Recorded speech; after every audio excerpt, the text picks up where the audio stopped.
On est dans ce salon international de l'agriculture, parce que c'est le salon des territoires. On le voit bien, c'est la plus grande ferme de France. C'est un endroit où tous les gens viennent et les gens ne comprendraient pas qu'on n'y soit pas. C'est-à-dire que 30% du territoire hexagonal est boisé et que donc les gens se posent plein de questions sur la forêt. Les gens qui viennent voir tout le monde agricole, ils viennent pour essayer de comprendre comment ça fonctionne. Donc nous, on est là avec l'Office national des forêts pour la forêt publique pour expliquer aux gens qui se posent plein de questions comment ça fonctionne, essayer de répondre à leurs questions et que vraiment ils repartent en ayant été éclairés. Et c'est un stand interprofessionnel, ça regroupe du pépiniériste jusqu'à la transformation du bois. Et donc on a voulu, au niveau de l'interprofession, faire utile par essence pour aussi donner des informations aux gens. Gérer une forêt, ça n'est pas que produire du bois. Donc notre travail de sylviculteur pour passer le flambeau aux générations futures, c'est de vraiment être très observateur de nos forêts et essayer de les faire évoluer dans le bon sens. On va dire qu'il y a deux objectifs. Il y a d'une part engager la filière dans sa globalité, sa diversité, dans une action collective. Ça, c'est un premier point déjà entre guillemets interne. Et le deuxième point, qui est bien sûr le plus important, c'est le volet externe, d'expliquer en quoi notre filière est utile à la société. Ça a toujours été le cas, mais aujourd'hui, il faut en plus le montrer, le prouver. Donc c'est une démarche vraiment d'amélioration aussi continue de notre secteur.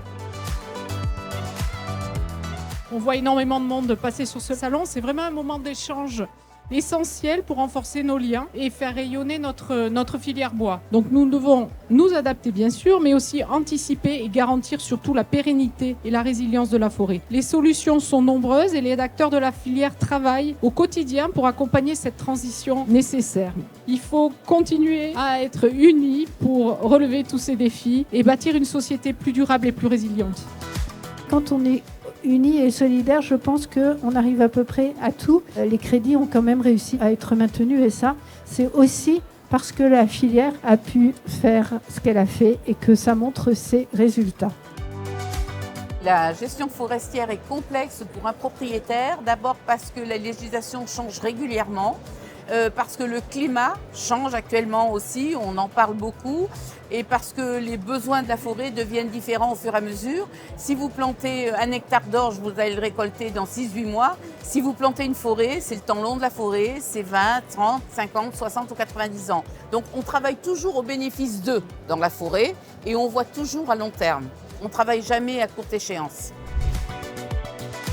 Les métiers, leur attractivité, c'est l'enjeu de notre filière. Les besoins sont importants. On est une filière en croissance du fait du besoin en décarbonation, notamment dans la construction, mais pas uniquement. Et on va avoir besoin de nouveaux talents demain. Quel que soit, on va dire, le niveau d'études, il y a de la place pour tout le monde dans cette filière.